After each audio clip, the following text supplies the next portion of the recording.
சிகாகோவில் இதே பிப்ரவரி மாதம் நாமெல்லாம் கொண்டாடி கொண்டிருக்கக்கூடிய காதலர் தினத்தை ஒட்டி தான்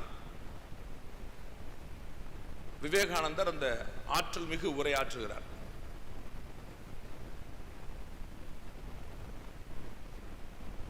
அமெரிக்க சகோதர சகோதரிகளே அப்படின்ற brothers and sisters of America அப்படின்னு சொன்ன போது அந்த அரங்கம் எழுந்து நின்று 5 நிமிடத்துக்கு மேல் கைதட்டியது நம்ம எல்லாம் சின்ன வயசுலேயே படிச்சிருக்கோம்.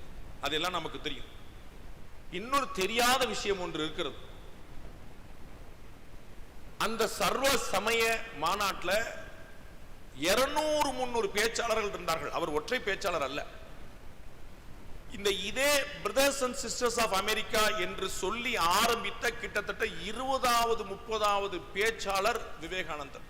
He was not the first person.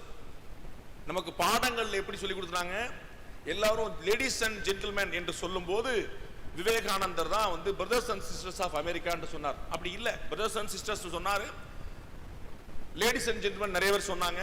ஆனால் பிரதர்ஸ் அண்ட் சிஸ்டர்ஸ் ஆஃப் அமெரிக்கான்னு சொன்ன முதல் நபர் விவேகானந்தர் அல்ல. ஆனால் அவர்கள்ட்ட மற்றவங்க எல்லாம் முன்னாடி இதுக்கு முன்னாடி 20 பேர் பேசும்போது வெறுமனை காது கொடுத்து கேட்டுக்கொண்டிருந்தவர்கள் விவேகானந்தர் பேசின போது எழுந்து நின்று கைதட்டினார்கள். என்றால் என்ன காரணம் என்றால் அதுதான் அந்த அனுபவம். அந்த சகோதர சகோதரிகளே அந்த வார்த்தையிலிருந்து வரும்போது எதிர நிற்கிறவன் என்னுடைய சகோதரன்கிற அந்த கரண்ட் பாஸ் ஆச்சவங்களாம் என்னுடைய பிரதர் நிற்கிறான்டா அப்படின்னு சொல்லிட்டு அவர் வந்து உணர்ச்சி முகம் எந்திரிச்சு கைதட்டினாங்க. மற்றவர்களெல்லாம் சகோதர சகோதரி என்பதை வார்த்தையாக சொன்னார். விவேகானந்தர் உணர்வு பூர்வமாக சொன்னார். அந்த அனுபவம் தான் ஆன்மீகமாக இருக்கு.